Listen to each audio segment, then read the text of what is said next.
Amen. Noma impinga bhekisa kanjani ngako wini, the culture in this kingdom is prayer. Culture in this kingdom is prayer. You will never be measured in the kingdom by how much you know scriptures, but by how much you can pray. You cannot go, you can never be measured by how much you can sing, but how much you can pray. Awukwazi ukuhamba imayele elide ekukholweni ungakwazi ukuthandaza. Manje ke umthandazo iyona into esikwazi ukunqoba ngayo. Iwona mgogodla wethu, ikona kuphila kwethu. Amen. Ngesonto sizwe bazalwane emthandazweni ukuthi uNkulunkulu wasipha amandla. Wasiphani bazalwane? Wasipha amandla, wasipha igunya ukuthi sinyathele ofezela namabululu. Ya, la emhlabeni uphila nofezela namabululu. Ya, namhlanje nje mina emsebenzini buhleli nofezela namabululu. Uyahlupha wena ngoba unayi discernment udla noma yini. Kanti siphila nofezela namabululu. Ya, inkinga yakho uxoxa nanoma nobani kanti uxoxele ofezela neinyoka. Manje you've been given power to trample upon ukuthi wena uyonyathela uyochoboza ofezela neinyoka. That's a power you've been given. And on Sunday uNkulunkulu silekelele uba sibone ukuthi this power in Greek lihumusha kuthiwa is a dunamis in Greek, ushikhunyusha kuthiwa it's an exousia. Tell makhelwane thana you have an exousia. Une exousia, une dunamis power. And we said the dunamis power is the force that is inside you. Is the what, bazalwane? It's the force that is inside. And the exousia is the legal right. Is the what, bazalwane? The legal right. Hallelujah.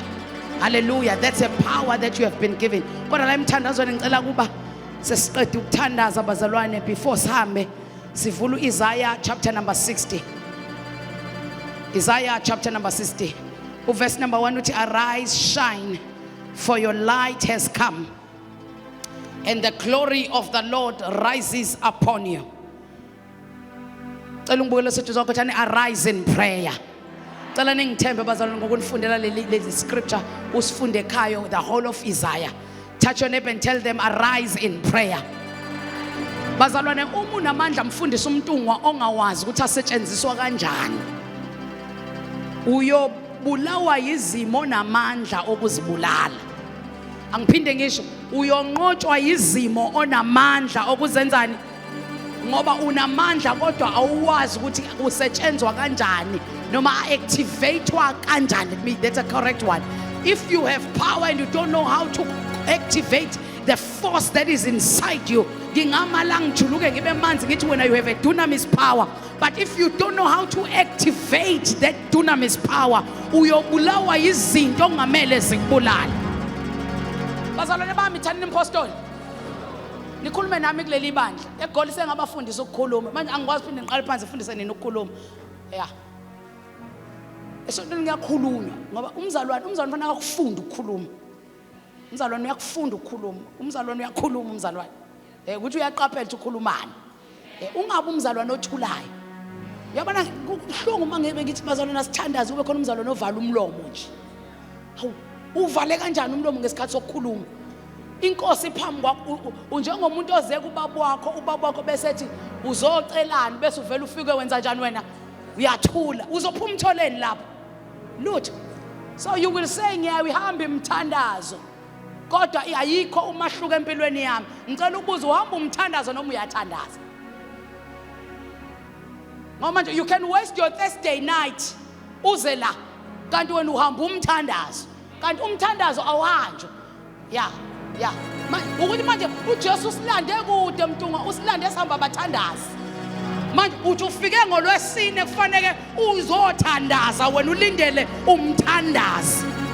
Ngoba lento ekwenza uthule emakuthandazo ingoba ulinde kuthiwa abeze ngizobabeka isandla. Angibeki umuntu mina isandla ngolwesine ngoba wonke umuntu phambi kwenkosi.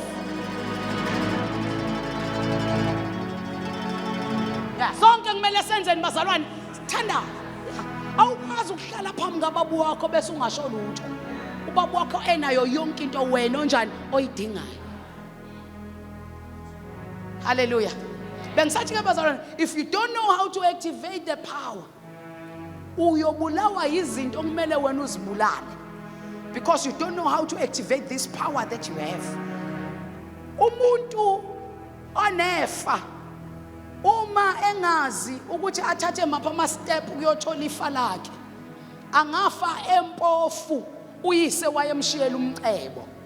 Ngoba noma umcebo ungakhona kwi-estate account, uma ungazi ufanele ukuthola ilawyer ezokuyela e-high court ukuze uthole umcebo wakho, uyofuhlupheka kodwa uyihlo wakushiyela yonke into. Kanjalo uJesu washiyela amandla negunya, kodwa singanqotshwa izinto okumele ngabe zinqotshwa yithi ngoba sikwazi ukusebenzisa amandla nani. Tshela umakhelwane nifunda ukusebenzisa amandla akho negunya lakho. Uthi ke uIsaiah, arise and shine, for your light has come. Arise and shine, for your light has come. This is a command or an instruction to do. Lento ethi arise isho ukuthi you are being instructed to do something. The light has come, but you will never see the light until you are.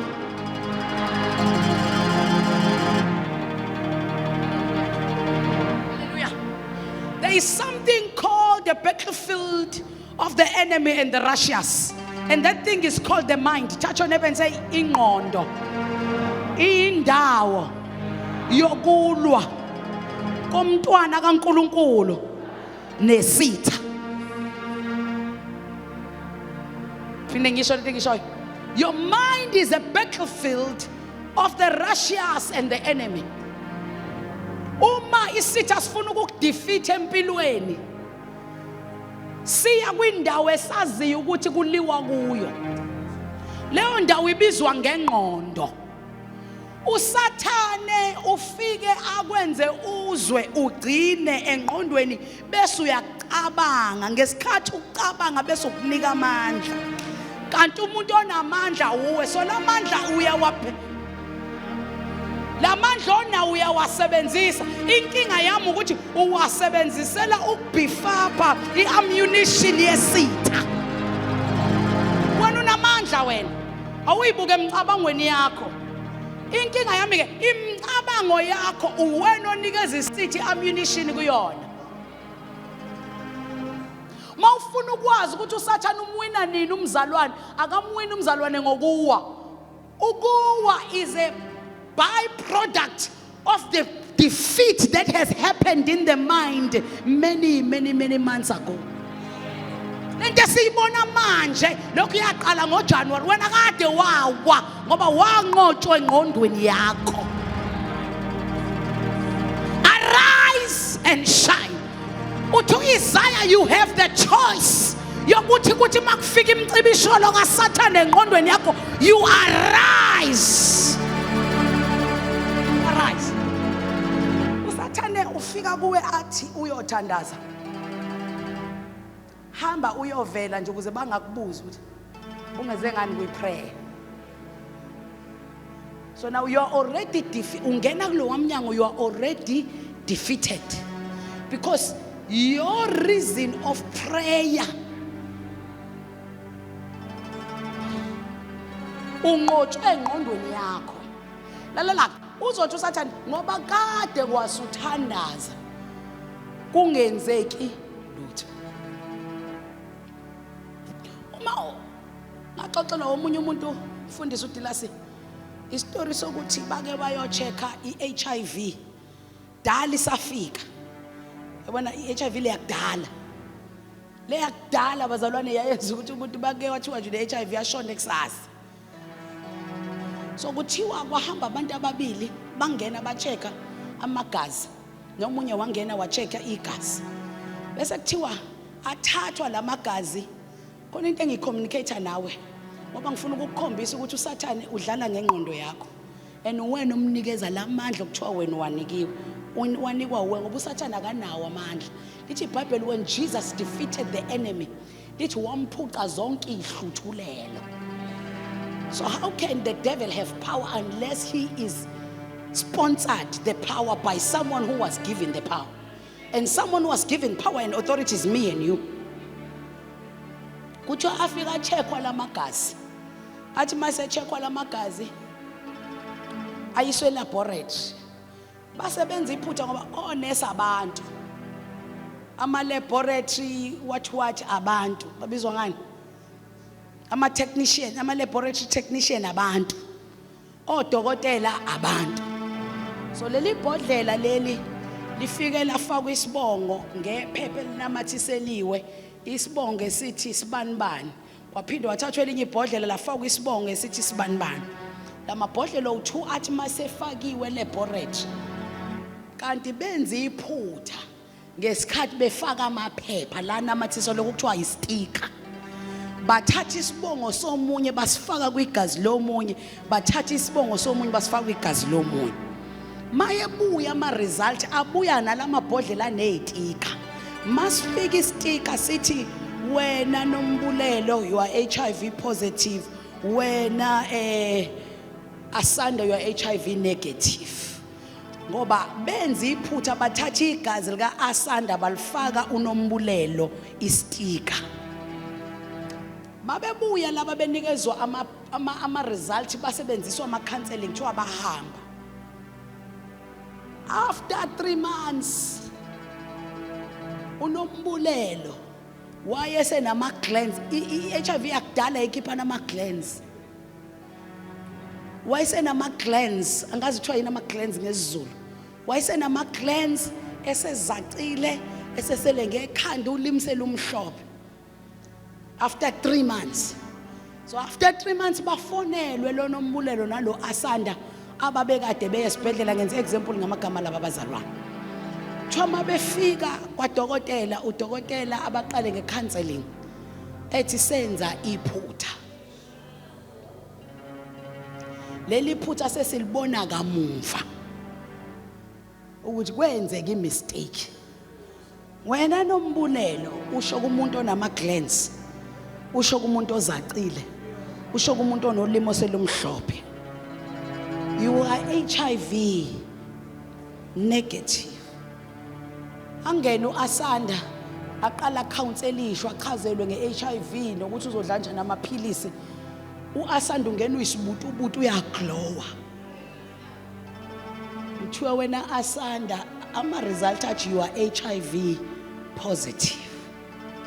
Lo muntu oyengixoxela le ndaba uthi lento yamthusa.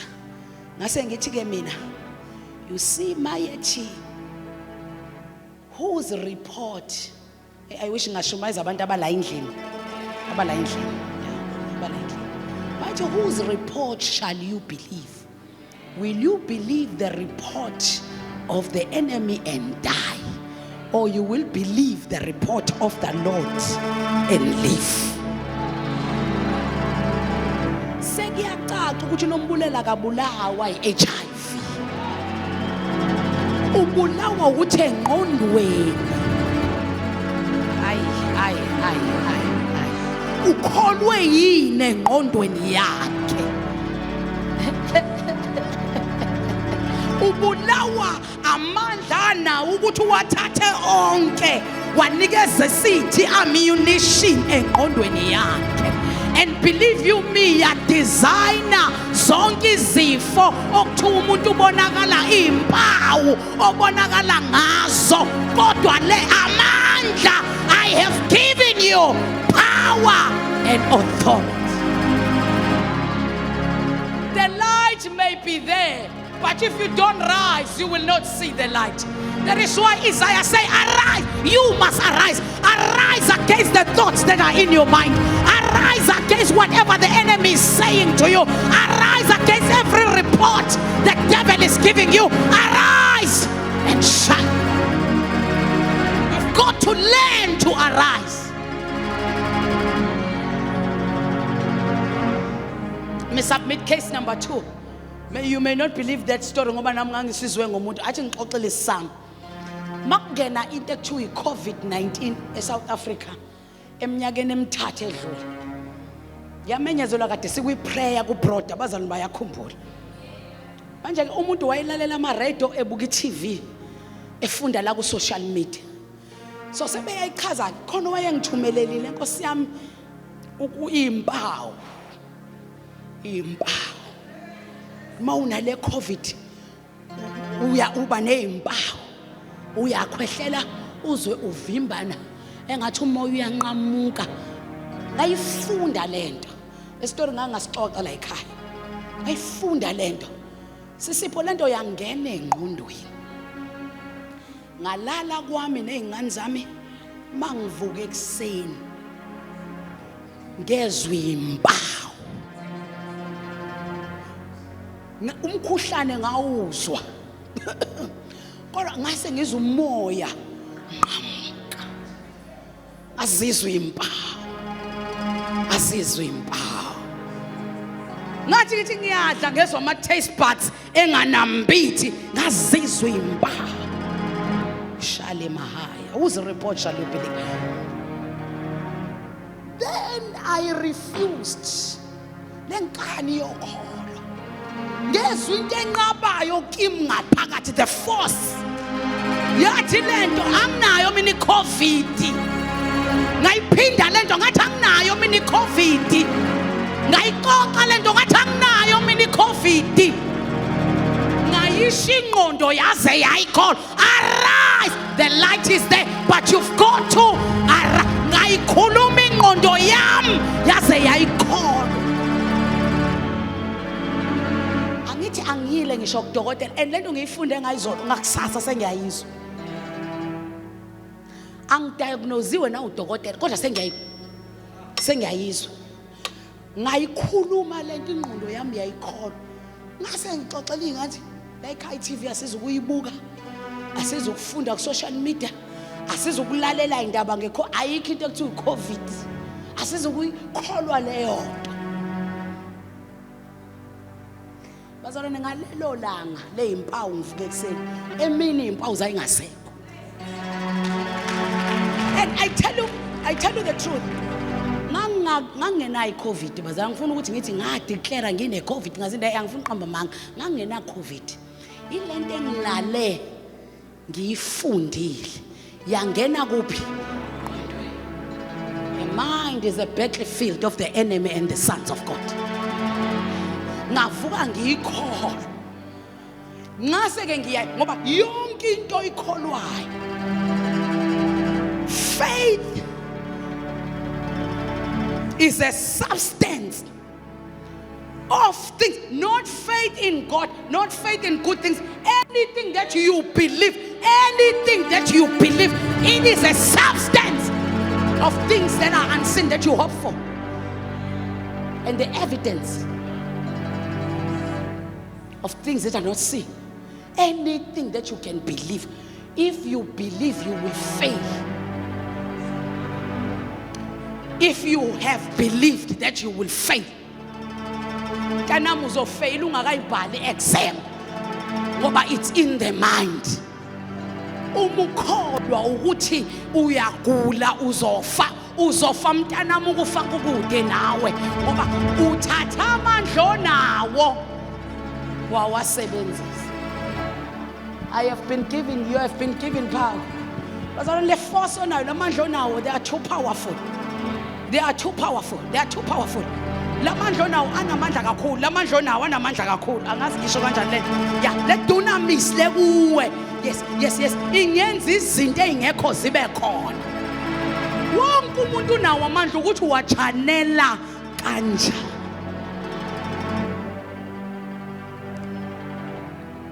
Angithi to faith comes by hearing. So the question is, what are you opening your ears to? Kwaba khona abantu ekhaya ngisemncane abafikayo ebizwe umndeni wami owisinto ohlala nabantu yabona abantu laba bantu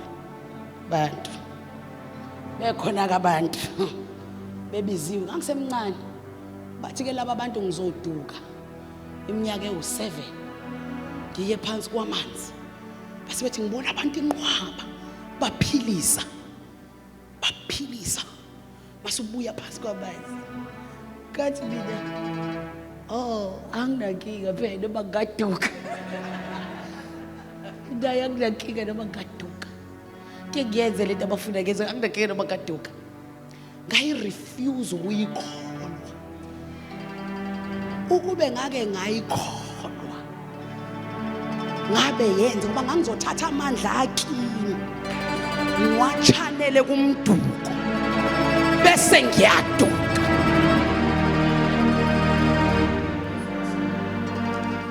Kodwa ikhonto eyiqiniso ababeyibonile ukhona abantu. Akithi ke manje nansi ayike indlela usathana anjalo mbona usathana ukuthi utrapha kanjani. Emangeni akhe kuba khona into oyaziyo yingakho phela ukwazi ukuyikholwa lento ngoba ikhonto oyaziyo kulento ayisho.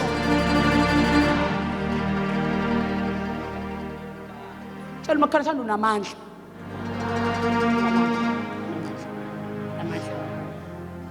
Uthi-ke uIsaiah arise and shine. Akukhulunywa nomuntu mamambulu. Makuthiwa arise chaza ukuthi uphansi. Chaza ukuthi uhleli phansi thine bese kuthiwa vuka. Chaza ukuthi ulele phansi bese kuthiwa yenza njani? Vuka. So makukhulunywa ngoku-arise njalo akukhulunywa nomuntu ovele emile. Angazi ngalisebenzisa kanjani leli gama. Niyangizwa kodwa bazalwane? Kukhulunywa nomuntu osukelele pha. Uthi uIsaiah, ngiyazi izimo zikulalise phansi. Ngiyazi kumnyama empilweni yakho ulele phansi. Ngiyazi akulungile utho ulele phansi. Uthi kodwa there is a light that has come upon you. Uthi kumnyama ulele phansi. There is a light that has come upon you. Usethi ke ngeke uyibone le light usalele phansi. So into yokuqala kufanele yenziwe uwe. You've got to arise first. Then you can see the light.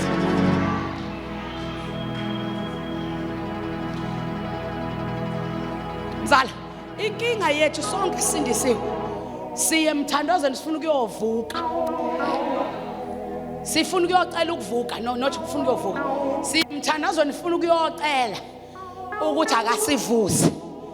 Uthi ke uNkulunkulu namhlanje ebusuku njengoba uze emthandazweni ulele phansi angazi yini ekulalise phansi.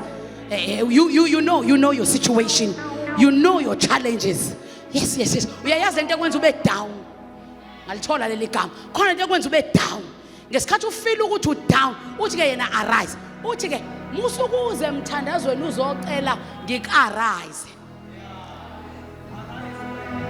Wena arise. The light has come upon you. Besethi Boga, see the darkness covers the earth and the thick darkness is over people. Bonke abantu abaseceleni kwakho banenkinga. Kumnyama empilweni yakho. Usathi but the Lord rises upon you and his glory appears over you. You may be down and think you are done and out, but the Lord appears his glory upon you. But you will never be able to see the glory that is upon you as long as you are still down. So you've got to take the first step of arising. That is why we come to prayer, because we want to arise in prayer. We declare things in prayer because we are arising in prayer. We are fighting the ammunition of the enemy that is in our mind in prayer. That is why the devil is expecting us to be sad, but he finds us joyous in prayer. Siyathokoza nasemkhulekweni yethu because we have decided to arise in prayer.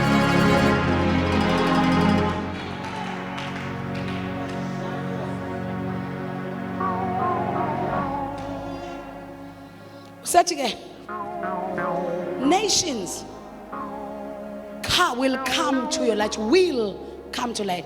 Now I want you to understand good English. When he says will, he's speaking about the future continuous tense. The nations will. So why is it in the future, not in the now? Because in the now you have a duty to do what? To arise. So once you arise, nations are guaranteed to come to your light. What are nations, Bazalwan? Nations are, if you study about nations, you will learn that this nation is good with oil. This nation is good with gold. This nation is good with farming. This nation is good with textile. This nation is good with this and that. When he says nations will come to your light, he is saying what they carry, what they possess, what they are good with, it will come to your light. It is not only coming to you, but it is attracted by the light that is upon you. You've got to arise for the light that is upon you. Want to attract promotion for you, want to attract a job for you, want to attract healing for you, want to attract wealth for you, want to attract property for you, want to attract assets for you. Arise and pray.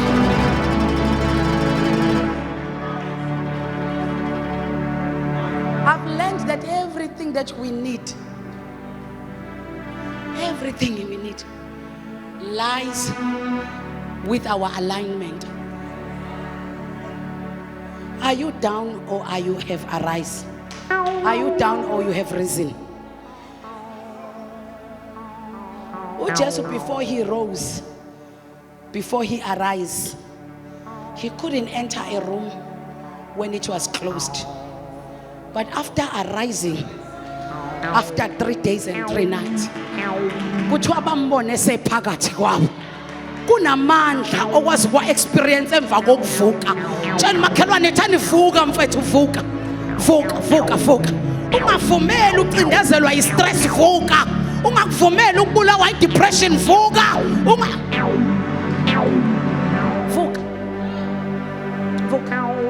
Arise against every thought, negative thought that is in your own mind. Lento isengqondweni yakho. Leta inkulu kanje ukucabanga. Ibe enkulu ngoba uyinikeza amandla akuwe. Amandla akuwe ayiseyenza yaba nkulu. Arise, ayinkulu. No, ayinkulu yona. Ayinkulu. Lento ukuthi nje awukaka uthola umsebenzi ayinkulu kangaka ayinkulu. Ayinkulu, lalela ayinkulu. Yazi ngazi kanti ayinkulu. Buka udlile. Kanti abantu abajwayele ukuthi bayasebenza baqashwe bahole bese bethenga ukudla. Wena awusebenzi, awuqashwanga, awuholanga kodwa udlile.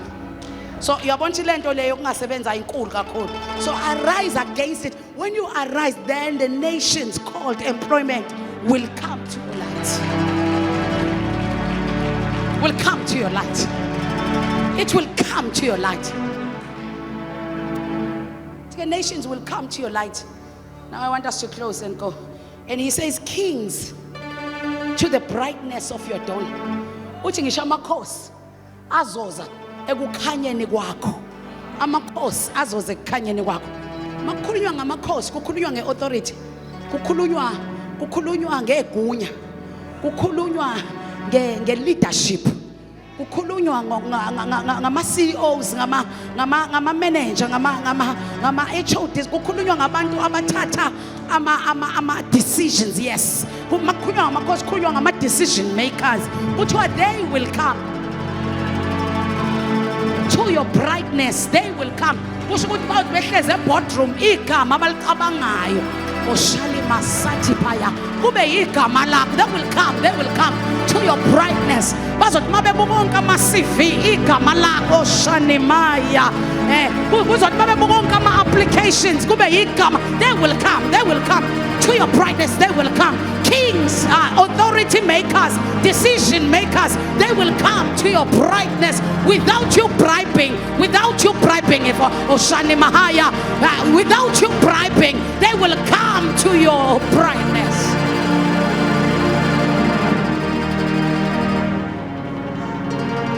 They will come to your brightness. Decision makers, when they want to give someone something, they will just think of you. Yeah, they will think of you without you doing anything. Kings will come to your brightness. I feel prophetic tonight. I feel prophetic. I feel this is a prophetic message. Kings will come to your brightness. They will come to your brightness. Oh, mfundisi umuntu ngilifunde kahle le verse. At least they will come to your name. They say they will come to your bright. At least bazoza kuwe. Kuthiwa bazoze kukhanyeni kwakho. Kusho ukuthi umsebenzi wami ukwenzani? Ukhanya, khanya amakhanya. Khanya. Yasibe noma khanya bafowethu, khanya. Mawuke wakhanya nje.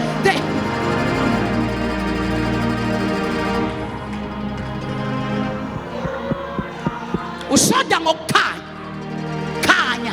Into engiyithandayo ngalokho ukukhanya awuzukwenza kuwena kuthiwe if you arise you will see the light has come upon you. Yini engikhanyisayo ilight le eseyifikile phezulu kwami, kodwa ifike phezulu kwami ngenxa yokuthi mina ngenzeni? Vuka ukuze ube umakhaya. Yabona ke emthandazweni ngithanda namhlanje, vuka ukuze ube ubani wena. Okay, wakhanya nje kuthiwa even kings will come, nations will come to you. Kings.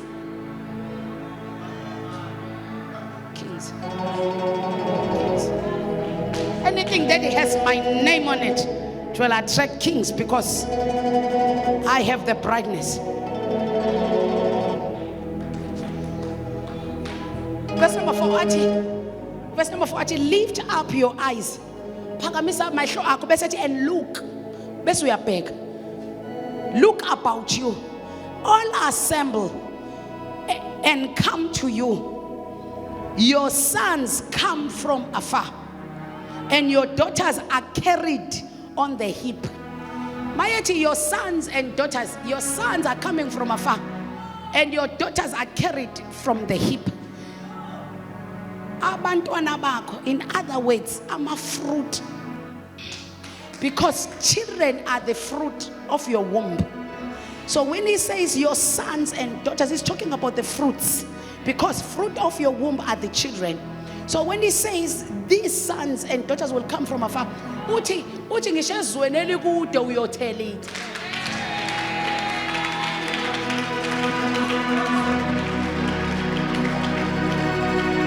In other words, uzongena enkampanini ongakazi ufundela into yakhona kodwa ufike wena uthela ithela. Oh, somebody, I'm talking to you, I'm communicating tonight.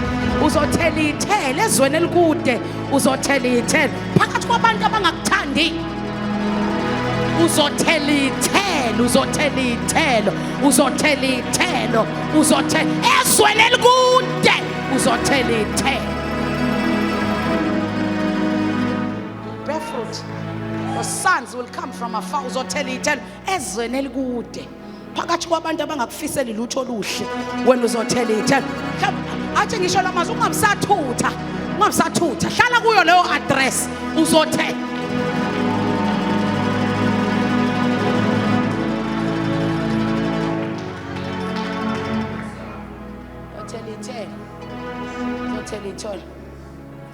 Listen to verse number 5. Then you will look and be radiant. Uthi uzobonakala ukhazimu, uzoba neglow ongayazi. Uthi uzobuka lento ke yokuthi you will be radiant. Asanda isho ukuthi lento abantu ama-pagans ayizamayo ngokugquma. Yabona abantu mabegquma basuke bezama leyo nto leyo yokuba radiant. Basuke bezama lento kuthiwa ukuthandeka. Basuke besebenza amandla abo ukwenza lento yokuzama ukuthandeka. Kuthiwa usuke ukhipha isinyama, ukhipha isichitho, ukhipha isidwagwa. Nanti igama isidwagwa yilento ekwenza ungathandeki. Uthi ke lalela look. Uthi lana uzugquma la uzugquma. All you've got to do is to arise. That's all. Arise against those thoughts. Arise. Uthi uzothi abantu bekubuka bavele bakuthande. Uvele uthandeke because you will be radiant. Wonke umuntu ahalela ukukusiza. Uthi mawuqhamuka nje uzoba nokuvela abahleke.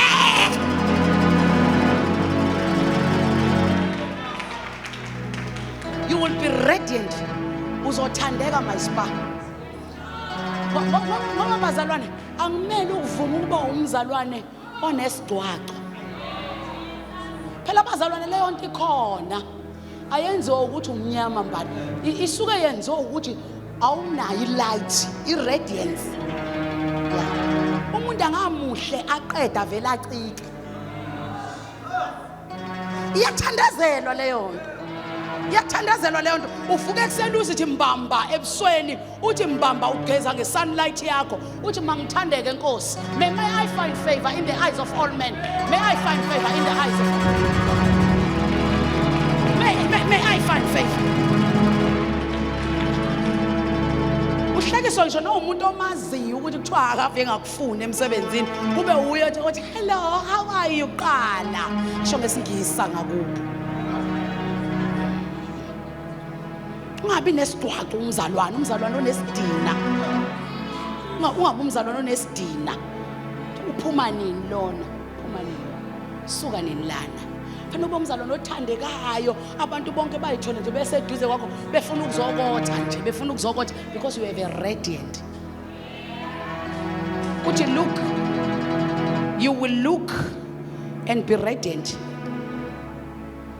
bese your heart will throb and swell with joy uthi inhliziyo yakho izogcwala iswelling ukuvuvuka uthi inhliziyo yakho izovuvuka ngenxa yenjabulo inhliziyo yakho izobe igcwele ini bazalwane injabulo don't be a sad Christian umzalwane osedi bazalwane angazi nimeleni kodwa kulungile ke imanini kanjani umzalwane osedi uyabona thina siyavelela simala phambili yona ayikho into enzima njengomala phambili abafundisi bayontshela kunzima ukumala la phambili uthi uyambuka umzalwane uthi uyambuka used ngoba inhliziyo yakhe is not swollen with joy because the person has failed to do what to arrive what made this person sad is in the impi usempini umzalwane kodwa lempi kuphi ngoba ayikho la endlini njengoba sela endlini nje sineyindonga eziphephule nezinjani njani imbala wakhona nabantu abala shuthi lenkinga yakhe ayikho la no ngithi mina lenkinga yokuthi awuqashiwe ayikho la angasiyiboni ayikuthina sibona abantu neyindonga kusho ukuthi kuphi lenkinga now arise so that your heart will swell.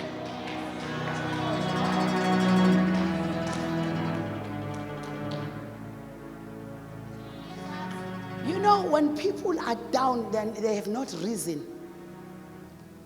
Umfundisi onalelo bandla hayi mina. Umfundisi onalelo bandla hayi mina.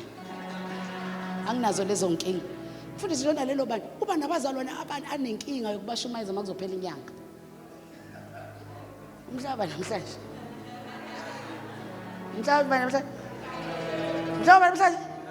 okusho inyanga iyaphela kusasa uyabona ukuthi mina nginazo lezo nkinga uyabona ngoba iphela kusasa nje inyanga kuthiwa uyabakhonzisa naye namhlanje abakwazi ukusho amen uyabona njengoba nenimile engazi nimeleni bona ngabe bahleli phansi ngoba banjani based yazi why besed inyanga iyaphela kusasa so lento ethi inyanga iyaphela kusasa siyiboni la ikuphi so njoba iphela kusasa ucabanga ini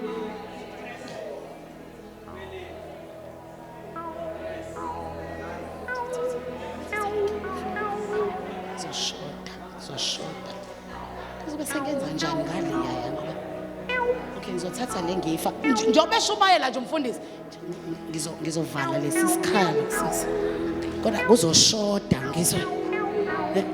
lapho sithandazeni bazalwane usehleli phansi ungathi uyathandaza akabanjiwa amandla njobe ehleli phansi uyabala ukuthi kusasa shushu ngizothi ngapha ngiphinde ngiphonse ngapha kuzosala lapha aphinde nje obehleli phansi umbone sekwehla inyembezi ucabanga ukuthi amandla kaNkuluNkulu ayakuwona isikhala ukuthi usizi because the heart is not swollen with joy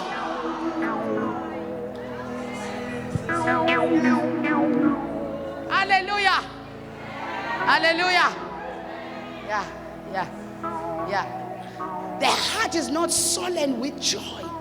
Uyathatha, uyabheka. Kuphi? A person who has arised, who has risen, I don't know what is the good English there. Kodwa umuntu osevukile engqondweni yakhe, wawina engqondweni yakhe. Uthi for I know the Lord will provide. For I know. Listen, I don't believe I know. Sengedlulile ekholweni senginjani sengiyazi. Yazi ngaziswa yini ukuthi last month kwakunje. But look at me, the Lord provided. It means nakusasa He will. I don't know how, but I know He will. So that person comes with joy and prayer. Athi bayede kuwe wena onamandla onke, ubala amandla provision, ayazi uzoyithola kusasa. Athi bayede kuwe wena ongavumeli unyawo lwami lushelele, ukhuluma ngokuthi ngeke aqoshwe efletini. For the Lord will provide tomorrow. Athi bayede ku, the heart is sullen with joy.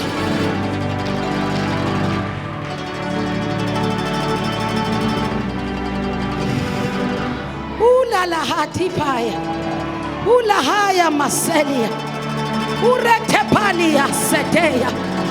For I know He makes a way where there is no way.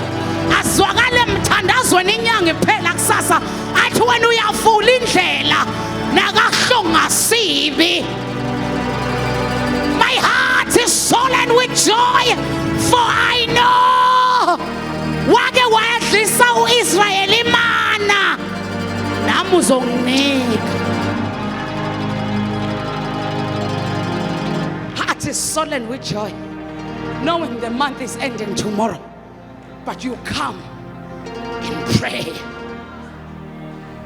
Heart is sullen with joy. Ngisawaqeda la mavesi bengimisela ngokwaqeda.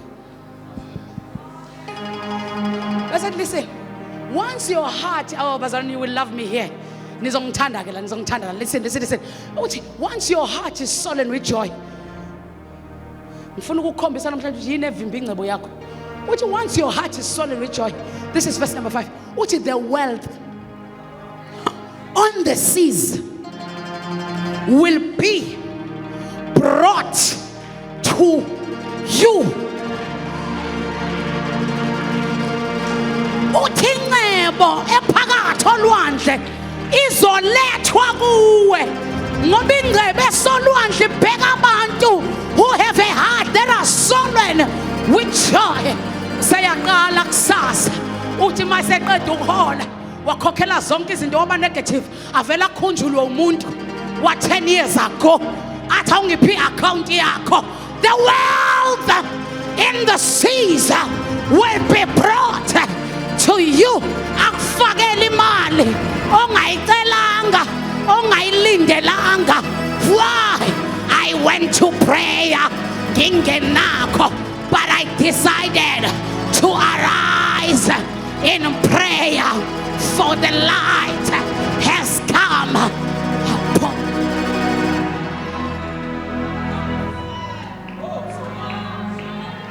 The wealth of the seas.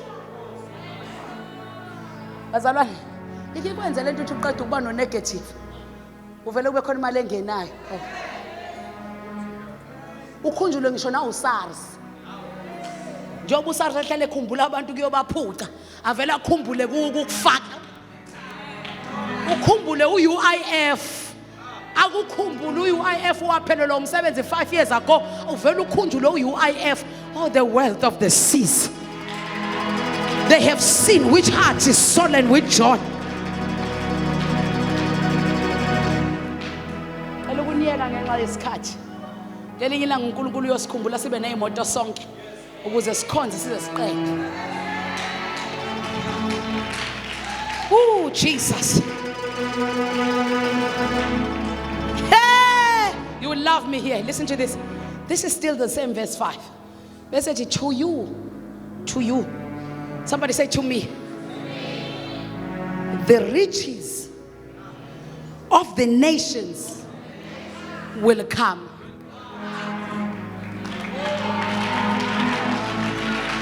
They will come to me. I don't know about you, but to me they will come. But this is the scripture that I pray. When I read Isaiah 60, I don't say to you the riches of the nations will come. I say to me the riches. When I start it, let me help you. I arise and I'm shining, for the light of the Lord is upon my life. The glory of the Lord has risen upon me. The darkness that covers the earth, the thick darkness that is over all people, but I know that the Lord has risen me and has risen upon me, and his glory is appearing all over me, is appearing all over my face, is appearing all over everything that has my name on it. The glory of the Lord is appearing. This is me praying, declaring Isaiah 60, and I say, Lord, the nations will come to my light. I declare kings will come to my brightness, to the brightness of my dawn. I lift up my eyes and I look about me, all assemble and come. They come to me. The sons from afar, they are coming to me.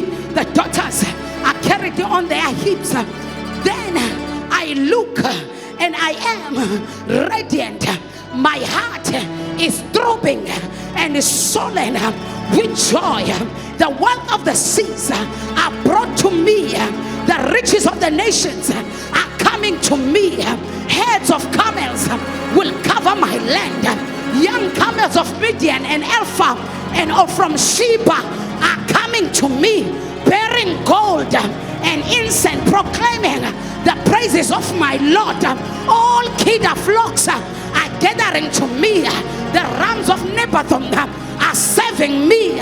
They are accepted as offerings of my altar, and I will don my glorious temple. Who are these that fly along clouds like doves of the rest? Surely the islands look to me. In the lead are ships of Tarshish, bringing my children from afar with their silver and gold, to the honor of the Lord my God, the Holy One of Israel. For he has endowed me with splendor. Foreigners shall build up my walls, and their kings shall serve me. Though in anger he struck me, but in favor he shows me compassion. My gates will always stand open.